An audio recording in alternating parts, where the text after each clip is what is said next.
ফিনল্যান্ডে অনুষ্ঠিত হলো বাংলাদেশ কমিউনিটির আয়োজনে সাংস্কৃতিক অনুষ্ঠান।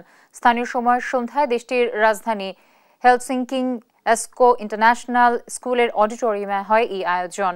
দেশটিতে বসবাসরত বাংলাদেশিদের ছেলে মেয়েদের অংশগ্রহণে বাংলা ভাষার গান, আবৃত্তি ও নাটিকা প্রদর্শিত হয়। পাশাপাশি দেশটিতে অধ্যয়নরত বিশ্ববিদ্যালয়ের শিক্ষার্থীরাও গান পরিবেশন করে। ইউরোপে নিজ ভাষা ও মূল্যবোধের সংস্কৃতি চর্চায় এই সাংস্কৃতিক অনুষ্ঠানের আয়োজন করে মেরুর প্রভা সাংস্কৃতিক সংসদ ফিনল্যান্ড।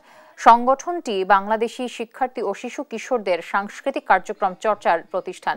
আনুষ্ঠানিক সার্বিক ব্যবস্থাপনা করে মুসলিম ফোরাম ফিনল্যান্ড, যা বাংলাদেশি কমিউনিটির নিবন্ধিত একটি সংগঠন। সাংস্কৃতিক অনুষ্ঠান এক পর্যায়ে রূপ নেয় বাংলাদেশি কমিউনিটির মিলন মেলায়।